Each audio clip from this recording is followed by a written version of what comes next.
मराठी लघुलेखन 100 शब्द प्रति minute start.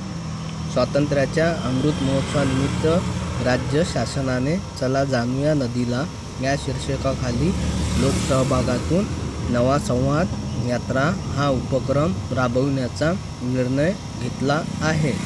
या निमित्ताने महाराष्ट्र राज्यातील 75 नद्यांच्या परिक्रमाने आयोजन केले आहे. 2019 मध्ये राज्य शासनाने जलद गतीने धोरणे हाती घेतली होते. या अनुषंगाने राज्यातील प्रत्येकी नदीखोरे पाणलोट खोरेनिहाय क्षेत्राचे नियोजन केले होते. चला जाणूया नदीला या उपक्रमात जास्तीत जास्त लोकसहभाग मिळवण्याचा आणि हा उपक्रम यशस्वी करण्याचा अधिक प्रयत्न केला जाणार आहे. राज्यात नद्याच्या संवर्धन आणि संरक्षणासाठी राज्य सरकारने विशेषत्वाने प्रयत्न करत आहे. महाराष्ट्राला नद्यांची आणि अनुषंगाने मोठी नैसर्गिक संपत्ती लाभली आहे. त्यामुळे येथे जैवविविधताही मोठ्या प्रमाणात आहे.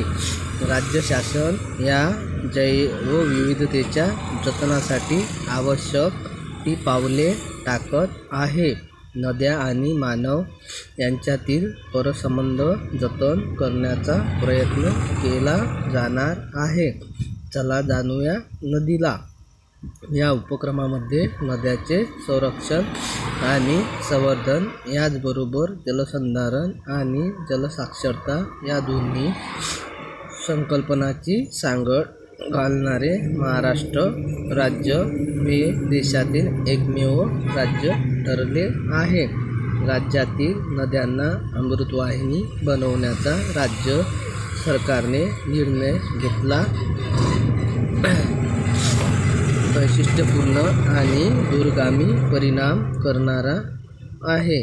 एकूणच नद्यांना माध्यमातून जनजागृती आणि समाज प्रबोधन करण्याचा प्रयत्न या उपक्रमाद्वारे केला जात आहे. ही अत्यंत आनंदाची बाब आहे.